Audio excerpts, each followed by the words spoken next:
Welcome and thank you for joining us. I'm Mary Grace Humes. Oops. And I'm a senior here at CNU, and I'm one of Dr. Spranger's interns in the Office of Diversity, Equity, and Inclusion.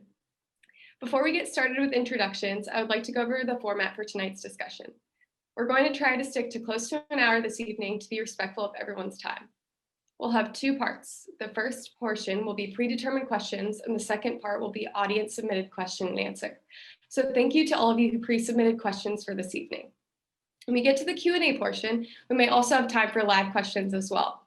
Please use the Q&A feature located at the bottom of the screen to submit your questions. So without further ado, let me introduce our moderator for the evening, Dr. Angela Spranger, Christopher Newport University's Chief Diversity, Equity, and Inclusion Officer. Dr. Spranger, the floor is yours. Thank you so much, Mary Grace.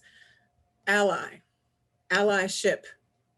These words came to prominence in the last several years, primarily with regard to sexual orientation, gender identity. But this year in 2020, race has come roaring to the forefront, to the point that it's actually become something of a hot button issue. What exactly is expected of an ally? At what point do we cross over into the realm of taking away someone else's agency? When we're so woke that it becomes woke gone wild, and we're oppressing the very person or group we're trying to defend and empower. Tonight's dialogue has as its purpose just exploring these issues and starting, I hope, conversations that continue to shape and reshape our collective identity. In a previous DEI dialogue event and in the debrief afterwards, my panelists raised the issue of what it means to be an ally and how that responsibility manifests. So I decided to add the topic to our DEI dialogue series. Let me introduce you to my guests tonight, and I'll share with you, you may have seen in the registration email, that we all listened to a recent Brené Brown podcast. So we'll be talking about what we got out of that. First, Michael Bush, wave.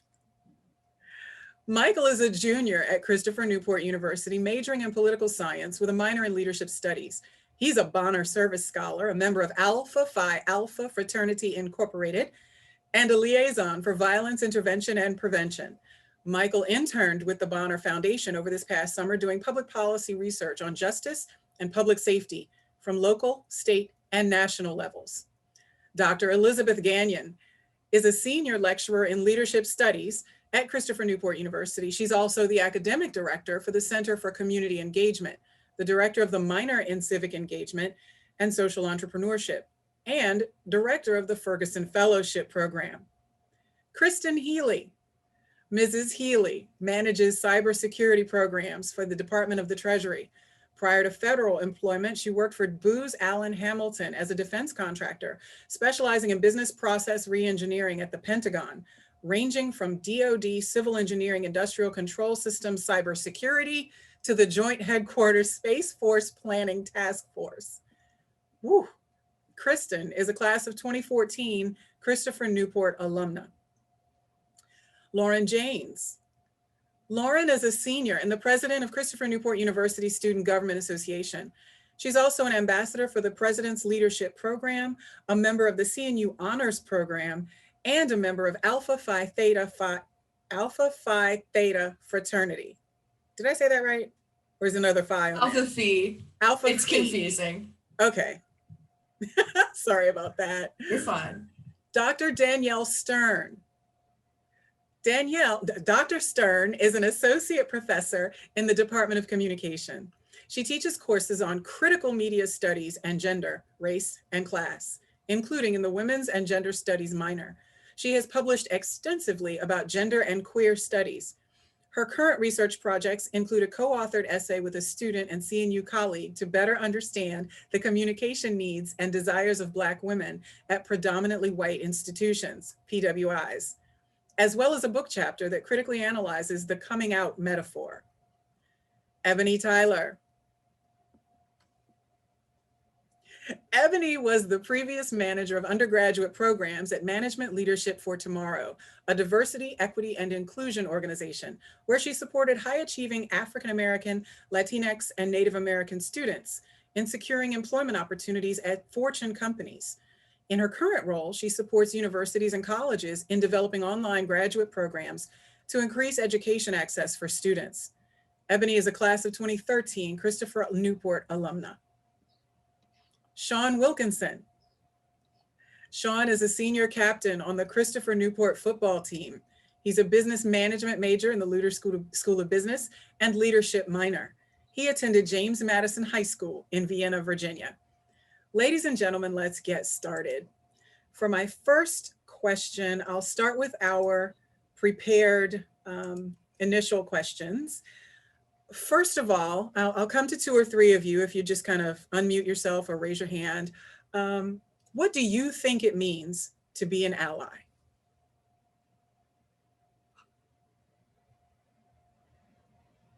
I can go first. Okay, Sean, thanks. So to me, being an ally would be using your position of privilege or leadership to give those who are oppressed a platform to express what they're dealing with. And like you said, not having that hero complex and taking over, but really just reaching out and supporting and allowing someone to really have that platform if they'd like it. Yeah. Thanks, Sean. That's good. That's good. Sounds like creating space, you know, just making room and listening. Danielle, Dr. Stern? Thank you. When you mentioned creating space, I have to come in with kind of my other yoga teacher background. I like the phrase of facilitating space, because if we're trying to not embark power, give power over, how can we facilitate and make room at the table, these metaphors to help facilitate that? I see allyship and being an ally as a role of service. In 2020, we see a lot of that happening in kind of the front-facing kind of social media ways. And we want to move beyond that kind of performative allyship and seeing it as not just performative, but how are we of service? And I say we, because in some cases, when we're talking about allyship, as a white person, I see myself as an ally, advocate, sometimes activist, if I am able to go and do protests and do marches. But as somebody who identifies as bisexual or queer, I need allies in other spaces. And so that's why sometimes I'll say they when I'm talking about allies, and other times I'll say we. Great, great. Thank you. I'd like to kind of try to intersperse some of the pre-submitted questions with the ones that I had prepared for you guys. So let's see, it looks like we had a really good one about allyship and overstepping boundaries. What do you think? I can't find who submitted that one. It may just have come from us as we were talking. What do you think is the best way to be an ally without overstepping boundaries? And actually, Dr. Stern has talked about that, but let's see if a couple more people can add some opinions on how can you be an ally without overstepping boundaries? I really liked the point that Sean made about using your platform, but also giving other people access to your platform. I think that personally for me, one of the ways that I can be an ally, and I do think that is more of a process that you work towards and continually build upon rather than just something you automatically are. I think you have to continue to build upon that, to give my platform to others who need it, and also to defer to people who have more direct experience with these difficulties and see how I can best support them rather than what immediate steps I can take forward. So instead seeing what methods they think would be most effective, what they think should be done rather than what the problems that I potentially see. Yeah. Oh, that's good. That reminds me of, you know, for all of us who were able to listen to the Brene Brown podcast talking about how can I support you? What does help feel like for you? What is your need? As opposed to, well, what I think, you know, as a Black woman, for example, I am a heterosexual or cisgender woman. I may say I want to be an ally to the LGBTQ community. So what I think they need is, or a white person might say to me, you know, well, I understand that you have a lot of pain because of what's been happening. Finally, I'm awake to all the pain that you've been experiencing as a Black woman. So here's what I think. And that's not necessarily allyship, right? Would you agree? Yeah. Somebody, Elizabeth, Dr. Gagnon, you have your mute off, so talk to us. I really think when I think about being an ally, I think it's about standing alongside. It's not about getting ahead of people. It's not about pushing people ahead. It's about standing alongside. And what it means is that we have to educate ourselves. What it means is that we have to listen. What it means is we go in not to fix, but to learn. And I think that allyship can become oppressive when we step out of that role, when we come in and we pretend we know how to fix it, or because the reality is we don't. And being an ally, I think, means standing alongside and being there and even learning from those who we're allies with, and on our own, learning more about the issues and so on and so forth. We have to understand, in many ways, as an ally, we're the students. We're not the people with the knowledge. Yeah. I'm going to push that just a little bit. Oh, Ebony, go ahead. I see you unmuted. Come on in. Right. Good conversation we're having here. I think something that we also need to take into consideration is that sometimes, one, allyship is active, right? And it's flowing, and it's an advancement and a promotion of adding inclusion into spaces. And I think sometimes in your allyship, not only are you standing beside people, sometimes you're standing behind them, encouraging them to have voice. Sometimes you are in a leadership position where you're like, I'm going to step back, or I'm going to step to the side, or I'm going to bring all these people with me to be able to, again, facilitate that space and honor that, I see my privilege. I'm going to allow this person to stand here. And also, I think it's an element of, speak up, not over, right? Like, speak up for people, but not over them. Yeah. I love that. And, the Brene Brown podcast that I keep referring to that was so powerful included some conversation around the pain that may come along with trying to be an ally. And the places in a conversation where if I'm sharing with you, I felt pain because in our meeting, this person talked over me, or in a private setting, this person told me that they would support me. They believed in me. They wanted to promote me or help me in some way. But then on paper or in public, they didn't do it. And I'm sharing that with you.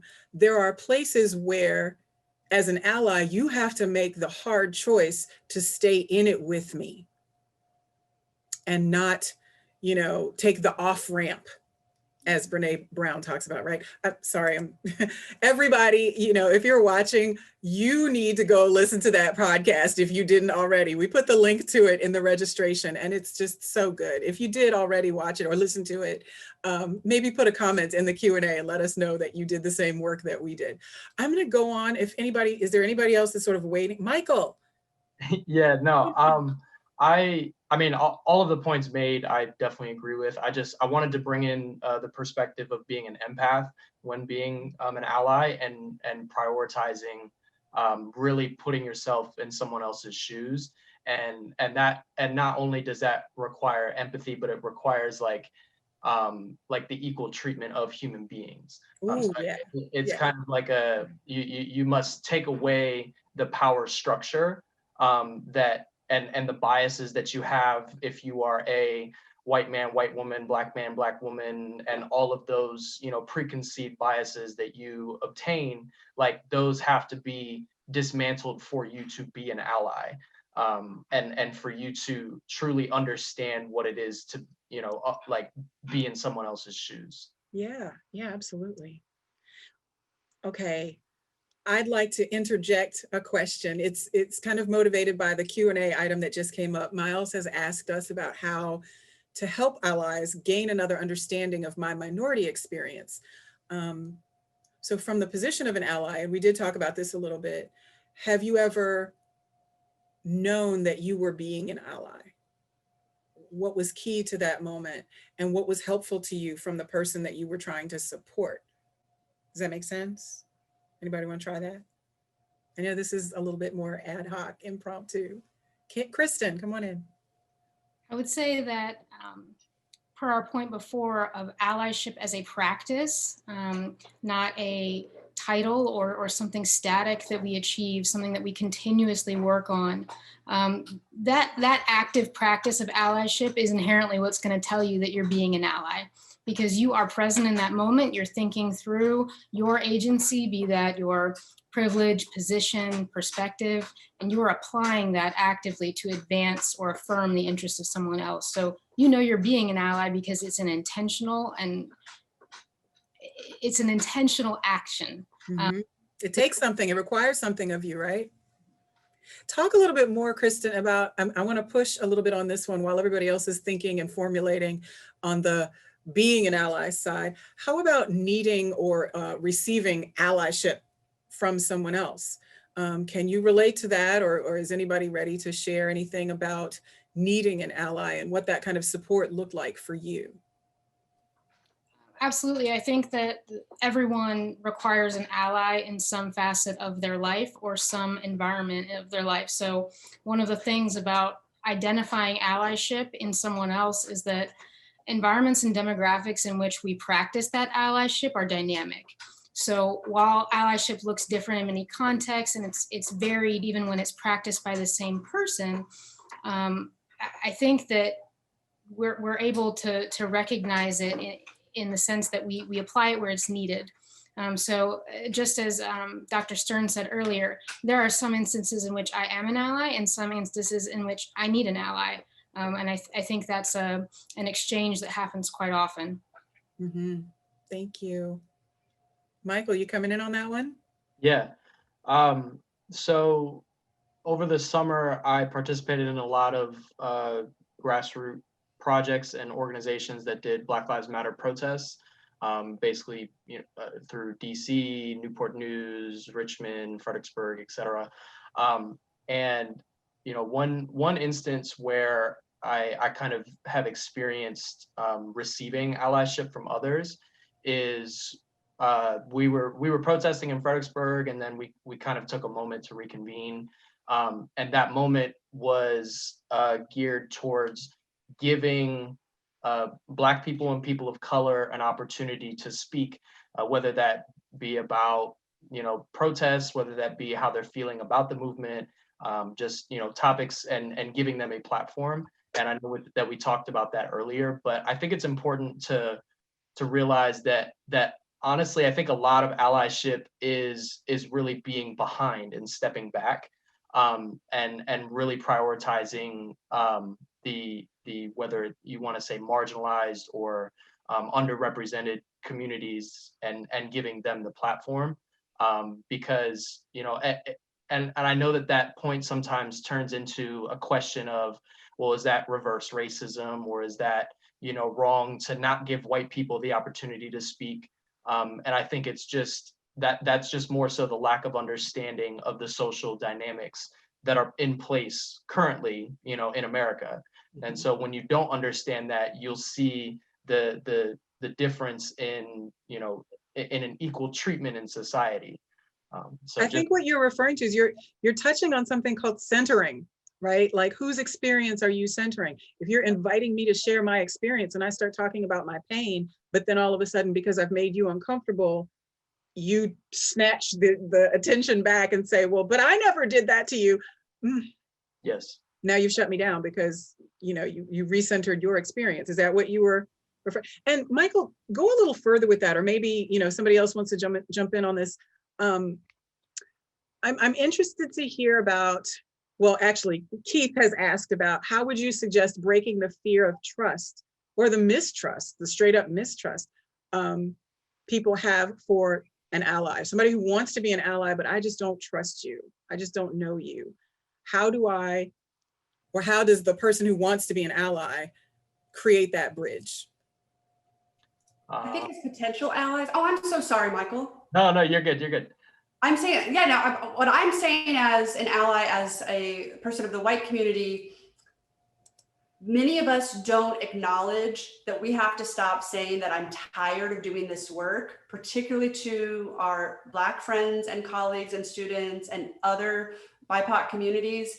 Yes, self-care is important, but our kind of feeling tired about what the phrase allyship fatigue is one thing. And we can, maybe we can acknowledge it to ourselves, write it down in our diary, talk about it amongst other white friends if we need an outlet for that. But I feel like we need to acknowledge that communities of color, particularly right now, if we're talking about being allies to Black communities, there is a very real lived experience that, oh, our white friends, they're tired of doing this. We have to acknowledge that we have performed that tiredness, because this fear of allyship is coming from a real place. So what I was trying to express a moment ago, it took me a few moments to get there, is we have to acknowledge, where is that fear coming from? It's a real lived experience. And we as white folks have to, one, acknowledge it, learn about it, and then help build that trust.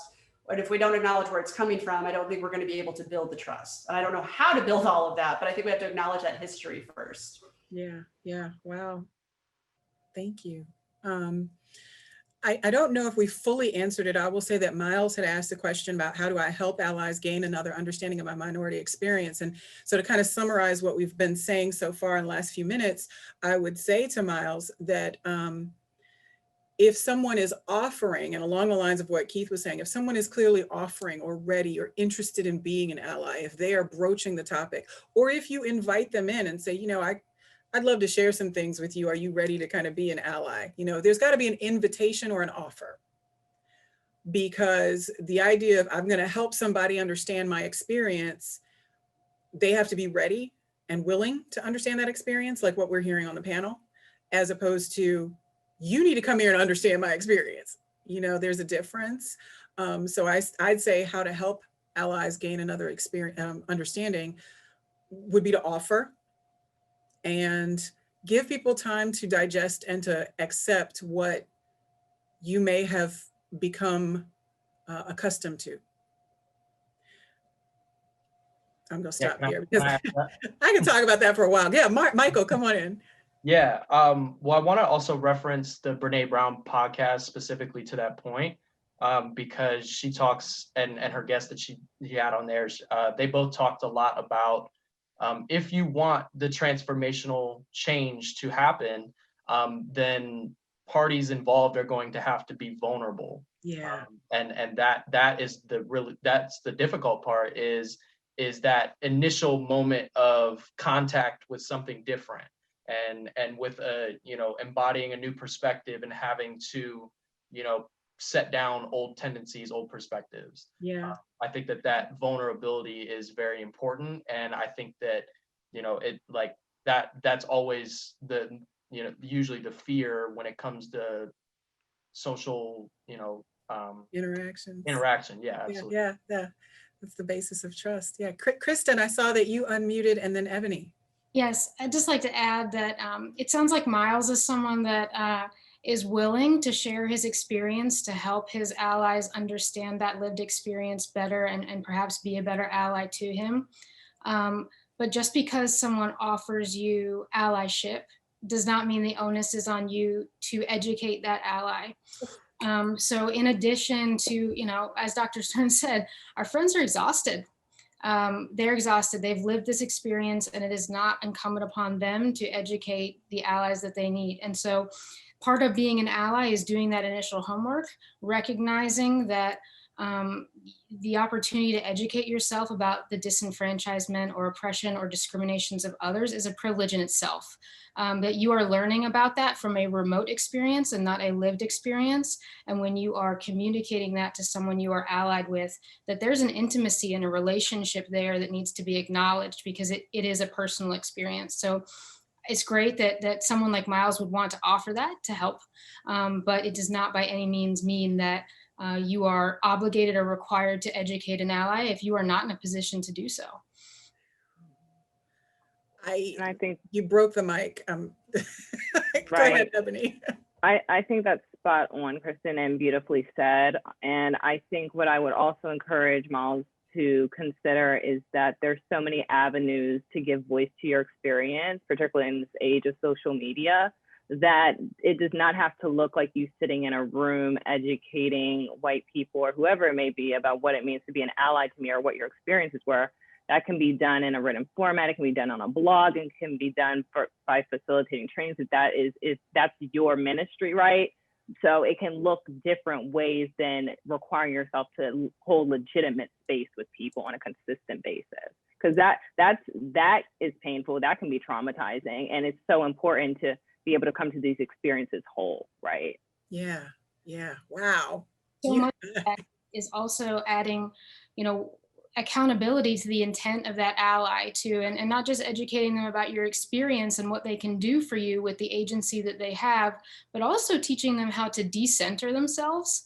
I know we touched on performative allyship, allyship by proxy and things like that, to really make sure that the intent of your ally is not centered on them, right? That it's centered on you as the person that needs that ally. And that's a huge curve in becoming an ally and educating an ally on how to be a good one, and not getting into that territory of oppression by inserting yourself or overextending yourself into a space that you were not invited. Right. Don't do it for me. Right. Empower me, encourage me, support me to do it for myself, and then be there for me to debrief with and decompress with afterwards, because I may be going through a terrifying experience for the first time, and you've supported and encouraged me through it, but now afterwards I need you to be there to support me afterwards too. Elizabeth, I see that you're unmuted. Come on in. Yeah, I just kind of take this at a little bit of a different turn. I think we can look at allyship as well from much larger picture. When I teach systems theory and things like that, right? We look at our society as a system. And so we look at our system and we say, well, the systems are broken, right? This is why we have the troubles that we have, the racism that we have, because the systems are broken.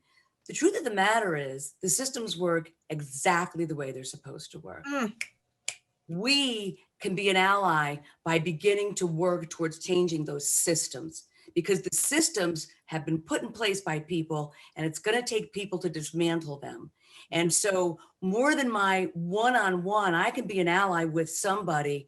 I may, and I want to do that and do that, but I may be a far better ally to go in and call it what it is and say, nope, this system is working exactly the way it's designed to work, and that's what's wrong. And I'm not going to take it anymore. I'm going to stand right with, and I'm going to stand with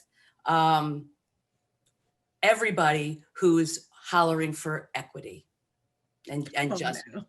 And I'll stop now. I'm in church right now. Right? I need one of my white friends on the panel tonight to deal with this amazing item that Madeline has given us. She says, from the position of a white ally. See, that's why I'm saying I can only read the question or read the statement. Tell me what you think about this. I feel, from the position of a white ally, I feel as though it is important to hold members of the white community accountable in recognizing their privilege and informing them of possible implicit behaviors. I think that Madeline makes a great point there. And I do think it is our role, especially to educate other white people in the community on how we can be supportive. I think people are always more receptive to points that are made from an educational standpoint and here is what you can learn, how you can learn, rather than necessarily almost, I hesitate to use the point holding them accountable, because I think in those conversations, a lot of people are not ready to admit or accept where they have these privileges and things like that always. So I think it's easier to approach it from an educational standpoint. Hey, here's where you can learn more about this. Here's where you can recognize more about this. But I do think that it is important, because I agree, to be a good ally, I think that one of the biggest things you can do is educate other allies and bring forward more people to support these movements. So good, Lauren. Oh my goodness. Yeah, Sean. Yeah, and Brene talked about that in her podcast a little bit too, how it is human bias that for some reason, when we see someone explain to us that doesn't look like us their experiences, we don't believe it, and so as a white person, as an ally, someone who's going to accept something from me because they feel more comfortable with me, so it's my responsibility to step up and take that action. Oh yeah, that's great too, because you have such power, Sean, right? You have such power that your endorsement or validation that, hey, wait a minute, yeah, actually, I do understand what so-and-so is expressing. I've seen it myself. I just Man, think, that phrase, I've seen it myself, can be so powerful. Yes, Kristen, come on in. I think it's important to acknowledge that that comfort from one white person to another white person comes from the agency that is lacking in the person that they don't believe the experience of. So the reason why that accountability between white peers and being an ally matters is because exactly what Sean said, the disbelief of someone else's lived experience because we do not view it as equal, right? And to acknowledge that bias and that prejudice within ourselves when we start talking to other allies, because education is part of it, but also recognizing those inherent things that we have that make us diminish the experience of others, and that's really the foundation of why whatever group we're allied with lacks the agency themselves, is because the system is working as intended and those within it are not holding each other accountable. Yep. If I could just jump back in real quick too. Mm-hmm. That to add on to what Kristen and Lauren said earlier about how allyship is a process. It's not one singular act or even multiple acts. You're not just doing it when the people who are oppressed are around you. You're doing it when you're with just white people too. And it's the continuing process of doing that really is allyship. Yes, sir. Wow. Wisdom. And if you have, if you are a cisgender, straight person, you have a gay friend, or you are a white person, you have a Black friend, or for men, you have women who are friends, and you behave or use language or say things in ways that are oppressive around that person, because as I've received it, well, I don't see you like that. But how do you see me? Just because I don't necessarily, I do, but I tend to call things out, but just because I'm not necessarily marching or protesting or whatever right now in this moment, if you are behaving in a way that is oppressive, on the one hand, yes, I do have an obligation to some degree to say, hey, ouch, I don't like that you said that. I don't like that you use that word. I don't like that you're ratifying that policy or you're making that hiring decision based on that criterion. But at the same time, as Kristen was mentioning earlier, people are tired. And, it's not all on the person, the person who has some degree of agency to try to correct everything all the time. It's really incumbent upon the people who are sort of sitting in privilege to correct one another. Did that make sense? Y'all get that? Okay. Oh, Michael, I see you. Come on in. Yeah. Well, first off, I want to thank Sean, Lauren, Kristen, everyone on this panel for understanding that, because I think that those points that all of you made are very important. And I, referring back to being an ally, specifically, for the white community, I think it's understanding that it's a different lifestyle. Like you must embody different like tactics, like the way you talk, like you said, Dr. Spranger, the way you conduct yourself among, people who aren't, or people who are within your community alone, outside of minority groups. The way you act, the way you talk, like those are things that kind of have to change, and you're going to have to leave some of the, whether that was preconceived biases in the past that you didn't really realize were affecting, whether that be, you said, microaggressions a lot and you didn't realize it. And then once you learn that microaggressions contribute to these things that we're talking about, you're going to have to make that change. And if you want to become an effective ally. Yeah.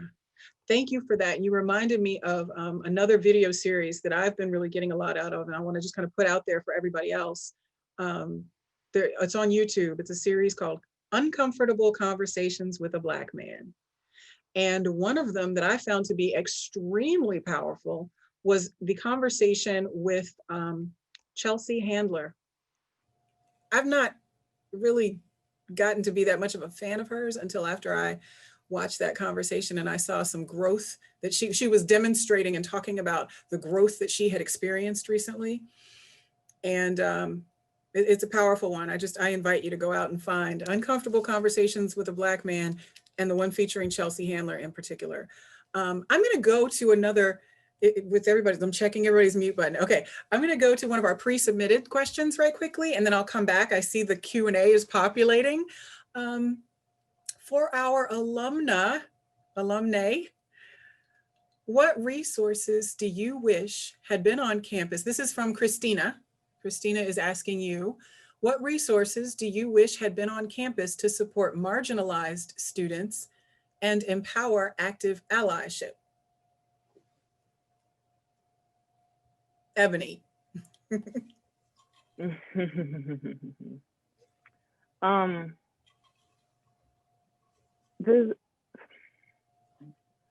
I think for my experience, right, I am a member of Alpha Kappa Alpha Sorority Incorporated. And so I have, and so there in itself, I found community in the presence of the Divine Nine being on campus. I think that it is so important for people to have belonging and to see themselves. So even if that's in the diversity of the professors in administration. And I think another level that, you know, as an institution, diversity metrics are available, but I think it's like, what do you then do with them?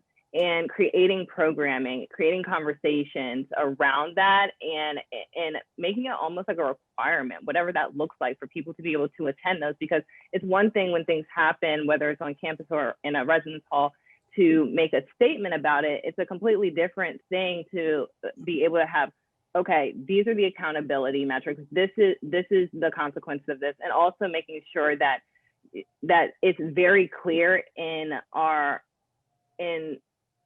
conversations about what our stance is on that. Mm-hmm.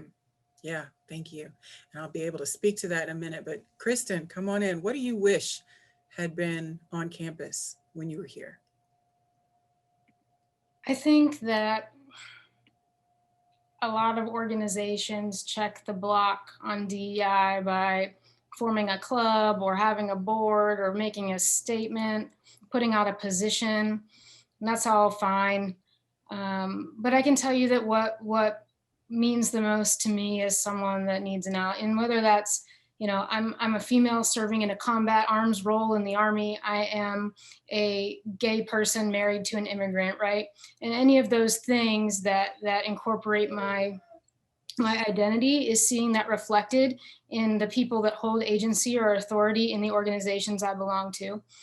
More than having a, you know, LGBT community club, right, which comes with its own stigmas, especially on a campus in a climate like ours, is to see the professors, the staff, the presidency, all of these offices that have that power to drive the organizational culture, to see them affirm the experiences of students.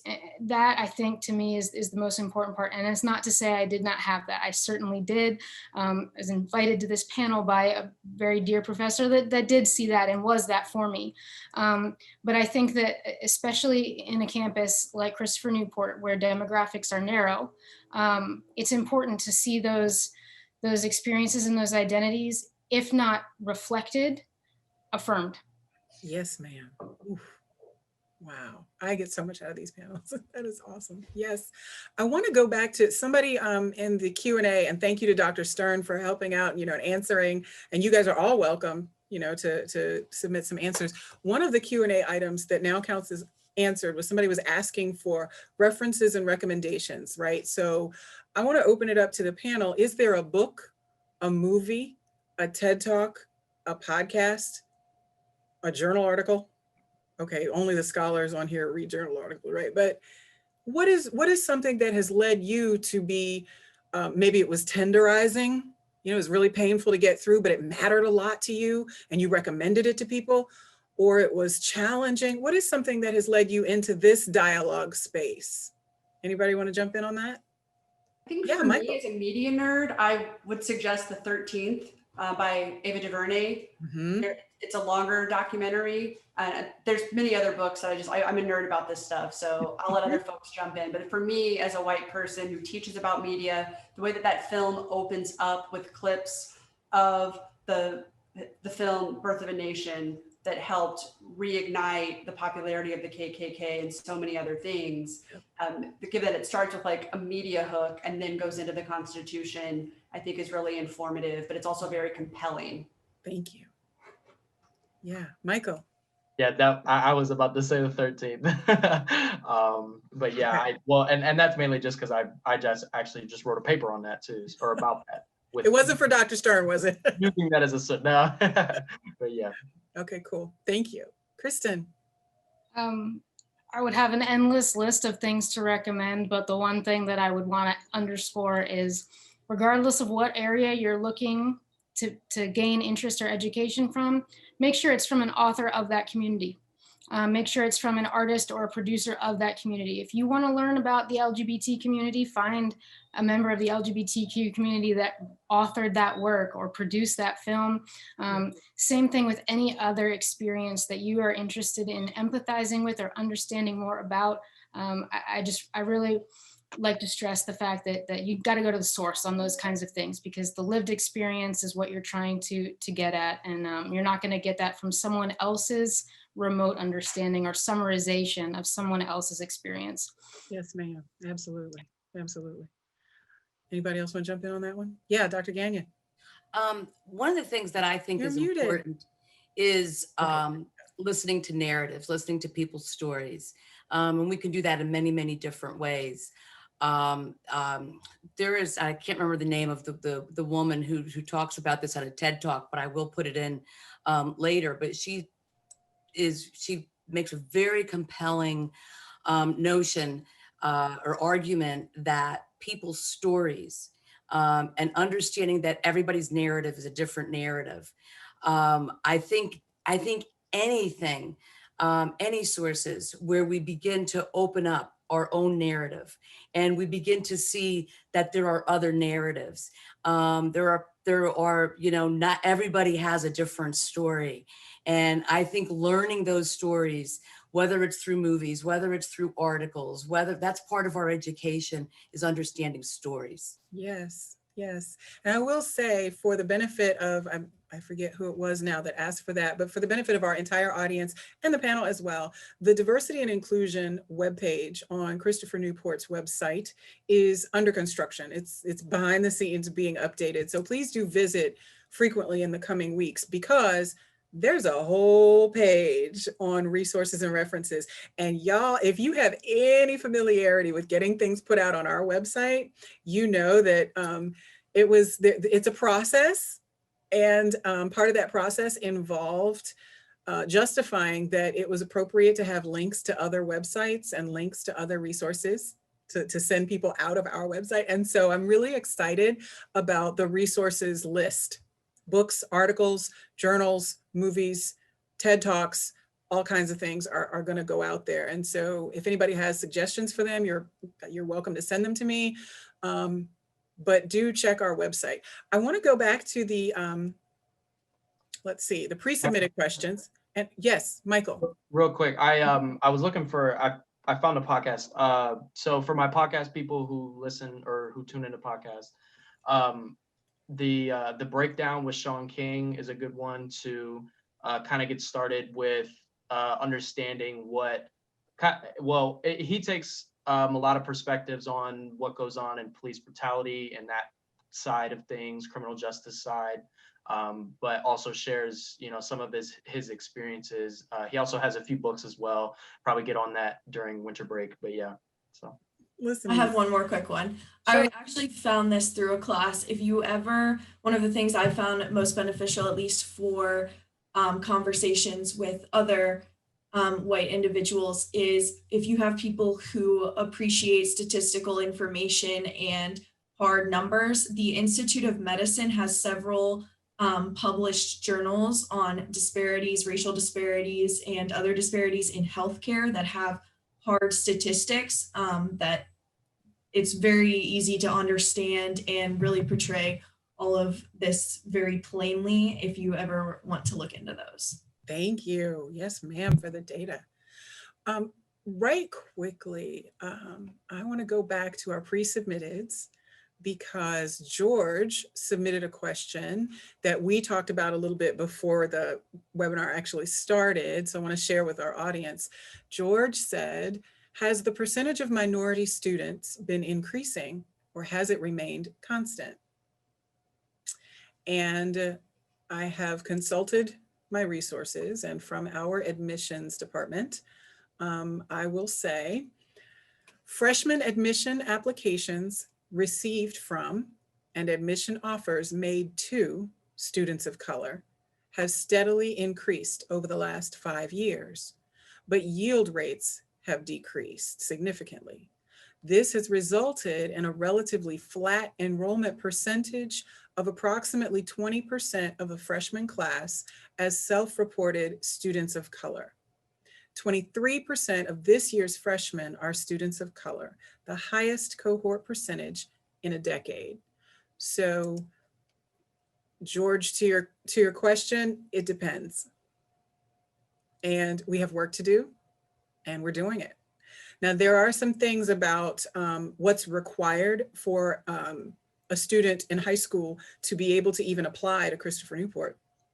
And that's one of the things we're starting to work on, is to make sure that our students in middle school and early high school know that they have to be enrolled in or engaged in the Advanced Studies Diploma program to even be able to apply to CNU, right? Things like that. So, but I've now made sure to answer George's question. And then there was some input that we got from Student Affairs about minority inclusion, activities that, or opportunities on campus. I want to make sure, since we had the question, I think for our alumni participants about, what do you wish was happening on campus when you were here? Well, about what is happening now for students at Christopher Newport, so that our alumni all who are on the panel and who are engaging with us tonight will know things have changed a little bit. There are some things going on here that may not have been going on several years ago. The DEI office and Student Affairs collaborate with admissions to communicate the university's values and activities and resources related to diversity, equity, and inclusion.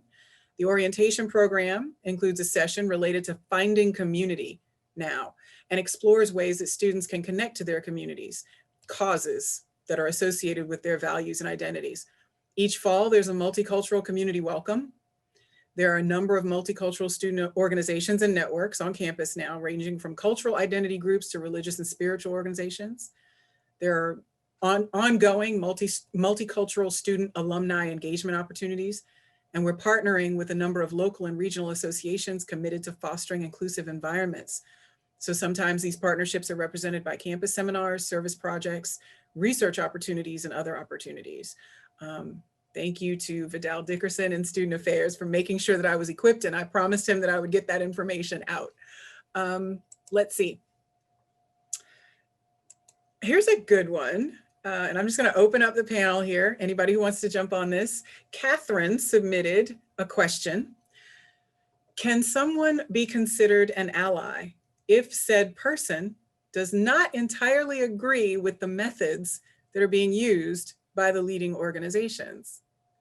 Can someone be considered an ally if they don't really agree with the methods that are being used? Sean. Yeah. Catherine, I appreciate this question because it's something that I've had to deal with a lot in the past few months with my teammates, actually. And what I'll say to that is, you haven't experienced the experiences that Black men and women have had to live with for their entire lives. So there's no way you can understand the pain.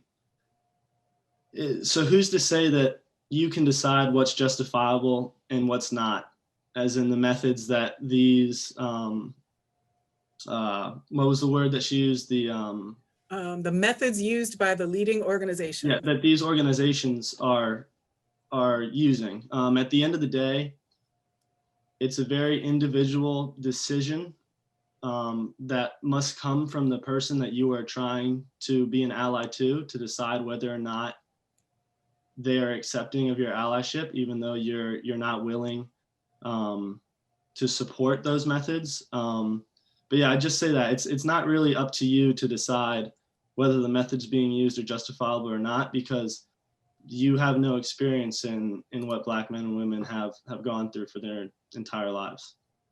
Mm. Michael. Yeah, to piggyback off of that, I think also if you flip that question around and turn it to the perspective of like Black people haven't ever been able to justify the means of the societal impacts that Black people have never been able to like support or justify the social institutions that have been put in place today. Meaning, like if you want to be an ally to flip around, then once, like you said, Sean, like you don't really have much of a say on how that's done for that community, pertaining to like Black people and minority communities are attempting to be treated as equal versus, I guess, and I wanted to just throw the different perspective in there to say that like that's the perspective that we were born with, or born without, I should say, is without having that opportunity to support it or not. Like we just had to live with what the society has given to us. Yeah. We haven't really had that opportunity to either support or deny any means to justify anything that society has done or not done for us thus far. And so when we're trying to get equal, as a Black man, as I identify, or a mixed man, either way, like I identify in the Black community, and anything that we want to incorporate in the way to make ourselves equal, whether that be protests, whether that be advocating for voting, whether that be whatever the case may be. I don't know what that question refers to, but I think that we're justified and we should be supported regardless of the means and regardless of your understanding of the means. Yeah, I think it goes back to what Dr. Gagnon, Dr. Stern, everybody, several of our panelists were saying earlier in the hour was, when it came to defining an ally, it had to do with accessing and representing, manifesting a certain level of humility and being able to step back and say, I hear your experience. I remember earlier this year, there was some conversation in a meeting I was participating in about Black Lives Matter. And there were some things that had happened that were very fresh. And so for me, when I started saying the phrase Black Lives Matter, I actually choked up, my voice broke, and I started to cry. And several of the people in the meeting started messaging me privately and either asking if I was okay, or because I blanked my screen. And then I came back and just let people see. And they wanted to talk to me, on the side. And I was like, no, I came back to the meeting and I said, look, whatever political machinations you think Black Lives Matter means and represents, to me, when I say Black Lives Matter, all it means is that my life matter. I want my life to matter to you. Haven't heard from any of those folks. And there was somebody who was really close to me, my family, who over the summer, we had a Facebook exchange about Black Lives Matter. And even saying that, and even saying, listen, I believe you care about me as a person. And so when I say Black Lives Matter, I want you to hear Angela's life matters. And that did not work. That person gave me another long diatribe about Marxism and socialism and communism and the Koch brothers and the money and the manipulation and the so on and so forth. And what they were doing was talking away from me to the point where I kind of physically felt them turning away and no longer being engaged with me. Now that was a personal experience. I'd like to invite you guys though back into the, what has your experience been this year in particular with allyship?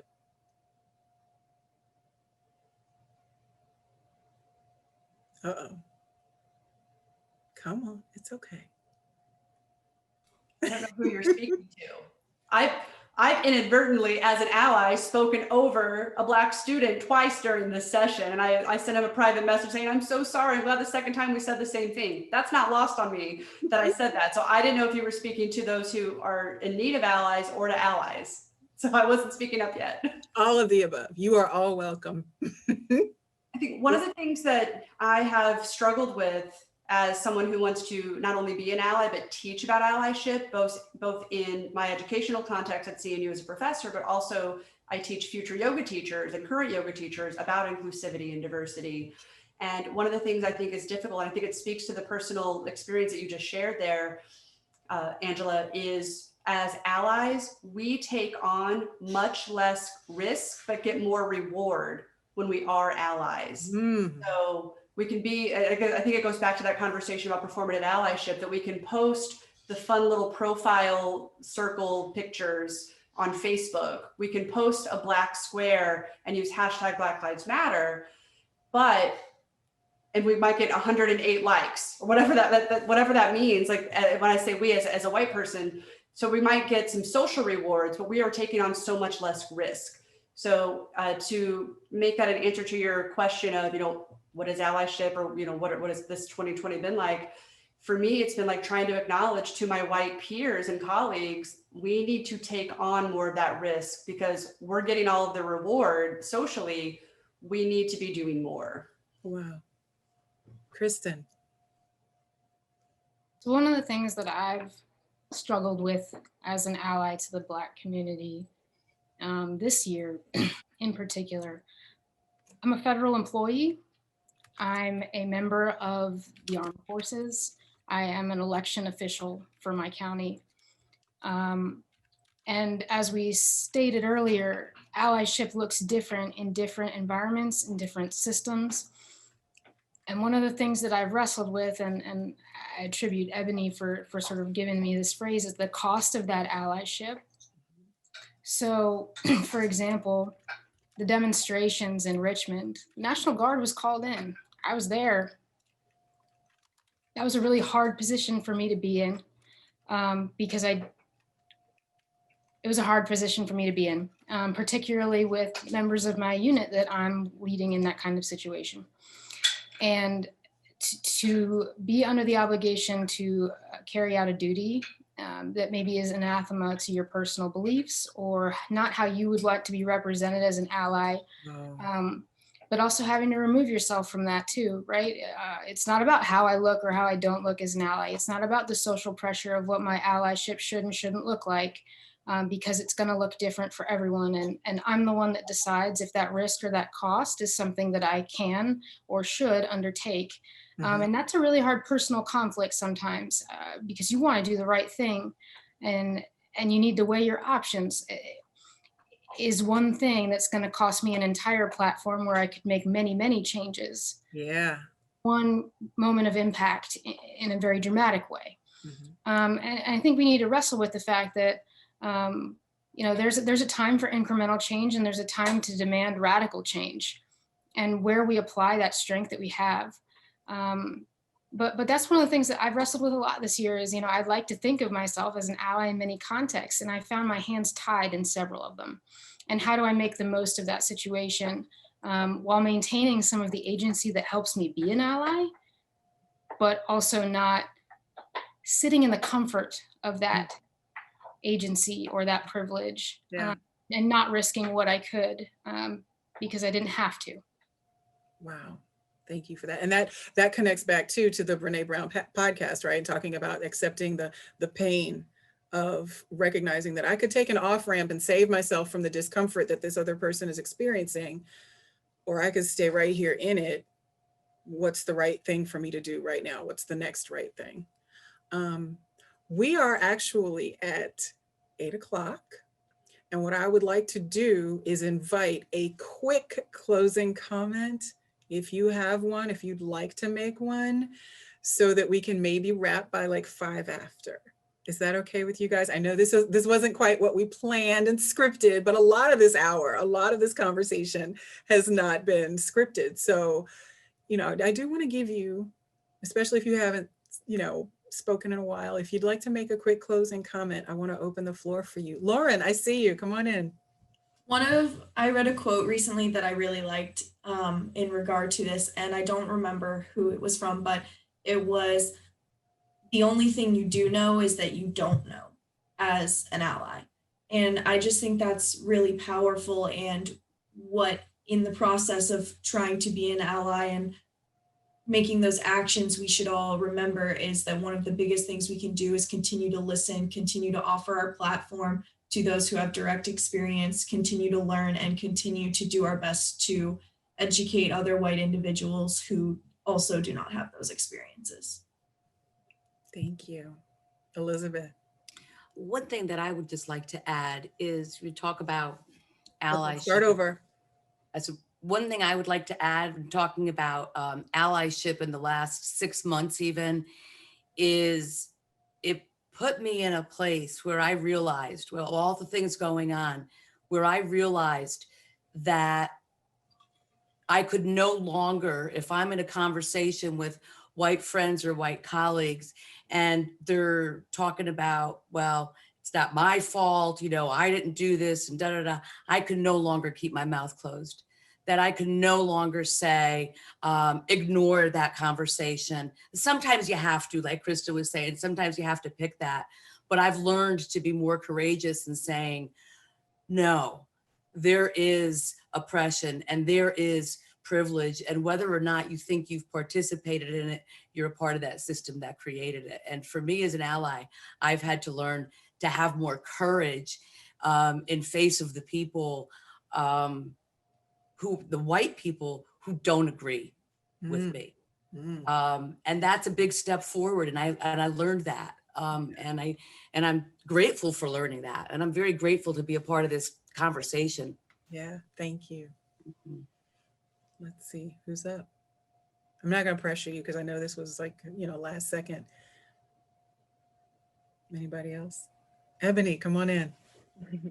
So I think one of the things that's important, particularly for the people that are listening that are navigating through college and getting ready to potentially graduate, is to think about this, you know, post-graduation. So we've spent a lot of time defining what it means to be an ally, what is allyship. One of the things that you need to remember that there are people that can be supportive of you, particularly in a corporate space, that are not your ally. And it's really important to be able to distinguish the difference and to be able to hold those systems accountable and to find your allies in those spaces. And you can see this significantly in the demographics of corporate America. 33% there's 33% representation of Black, Latinx, and Native Americans, but there's only 5% in senior leadership. Those people have supporters, but we're not seeing allyship in getting people of color into those spaces. So just make sure that you're constantly examining, asking for discernment about the spaces that you're in, and requesting those resources. That's perfect. Yes, ma'am. And not just, yeah, just one thing. Yeah, Abby, I love that point. Also, I hope that even like the men on here understand that allyship is intersectional, and it's not just only about Black people or people of color, and understand, and you know, obviously, like, we want to advocate for everybody, but just understanding that like we all maybe take part in being an ally and receiving allyship from others. And I think that should be something that turns turns the tables to allow us to be closer as human beings, and to treat each other more equally than we have in the past. I recognize every time you say that, it makes me really happy in my heart, because I recognize that phrase coming from the podcast, right? About being a decent human being to other human beings, Yeah, Kristen, did you have a close, or somebody else had a closing? I was just going to tack on to Ebony's comment about discernment and how we hold allies accountable.